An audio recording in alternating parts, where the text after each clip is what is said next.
It was one of the recessions, and he had 4 or 5 shops and he wanted to downsize, he wanted to lose this one. So I said, well, I'd quite like to take it on. And eventually I had to pay about £3,000 key money to take over the lease. So the lease was reassigned to me. Then the local tradespeople, there's a North Lane Traders Association, they came in, they sent somebody along to find out what I was going to be doing. And Peter, the guy, said, so we've come to welcome you to the area. Curious to know what you're going to be doing. So I'm going to be doing bonsai trees. You're doing what? I said, bonsai trees. Oh, good. Good luck. And off we went to the meeting. 10 years later, because we'd become friends by then, he said, do you remember me coming to your shop and asking you about what you were doing? I went, yeah. He said, I went to that meeting that night and told them. They laughed their tits off. They thought it was hysterical. They gave me 6 weeks. I said, well, that's 2 weeks more than I gave myself. So thank you for the vote of confidence. Thank you. And that was, well, this is my 31st year now. Awesome. Don't ask me how. I've no idea.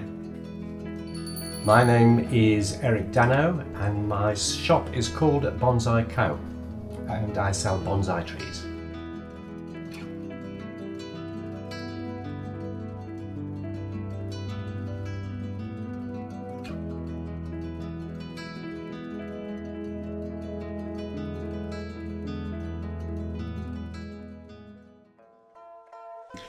A literal translation for bonsai is shallow tray, but it's come to mean now the actual plant that's growing in that shallow tray or shallow pot.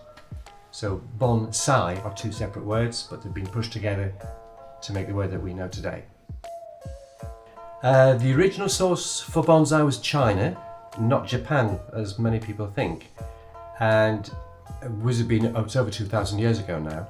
And how it all sort of developed was that the peasants were in between all the warlords. The warlords were constantly battling each other. So one lot would ride across the peasants to fight the other warlord, get beaten or win, ride back again over the peasants. And the peasants were getting a bit fed up with this. And they thought, this isn't fair, this isn't right. We must be able to adapt. And they saw these plants growing in cliffs and in places that was very sort of bad for plants generally, but the plants kept plugging on. So they used to collect them, find a pot that was just big enough to hold the roots that the plant had developed, keep them in their gardens, and then sort of not worship them, but make reference to them, say, look, if that can survive everything nature threw at it, we can survive being ridden roughshod over left, right and centre. And gradually that's how the whole thing developed. So China first, Japan invaded China, and then when they left, they took those techniques with them and developed a Japanese styling. Now each different country around the world, because they're using their own native trees, are developing their own stylings. People slip up by going, oh, isn't that cute? Let's buy that one. And then they put it where they think it looks nice. That's a bit like buying an angelfish and thinking it would look lovely in the pond. It's wrong. The conditions are wrong, it'll die. You've got to work out where you want something first. And for anything that's living, be it beast, be it plant or anything, where do you want something to go? Sort it out. Inside, outside, sunny, shady, warm, cool, whatever. Work out what the local microclimate is, and then you have to go and find something that likes that. Then you look for the cute one. Does it look like a big tree but on a smaller scale? Does it look like, characteristically, like a big tree? If it does, yes. But I always look at the trunk, because the trunk shape is difficult to alter. The peripheral growth around the outside and around the top of the leaves and all the very fine twigs, that you can change by wiring, pruning, clipping. You can change the sort of silhouette of that. But the trunk and where the branches are, you can't, unless you could just cut some of the branches off. And so you've got a nice shaped trunk, but there's branches all everywhere, and you can't see the trunk very well. Well, take off the lower branches, lift the canopy up, and thin out the top, and then it starts to look as if, oh yeah, that looks like an old tree. Is bonsai cruel? If it is, then everyone should stop gardening because you're using exactly the same techniques. The implication that a lot of people make is that if you're keeping a plant in a very small pot, then that is cruel. What they fail to understand is that the bonsai you grow doesn't go into that pot until it's finished. In the same way you don't put a frame around a painting till it's finished, you don't put a bonsai plant into its bonsai dish until it's done. Then you keep it trimmed, keep it tidied, in the same way that you trim a rose bush. So, is it cruel? Nah. God complex. I'm in control. I decide what goes where, what size and shit. It is. I'm a control freak. When life is very insecure, the thing that a lot of people crave, like me, is stability, is knowing. I don't like surprises. I like to plan my surprises so I know exactly how it's going to turn out.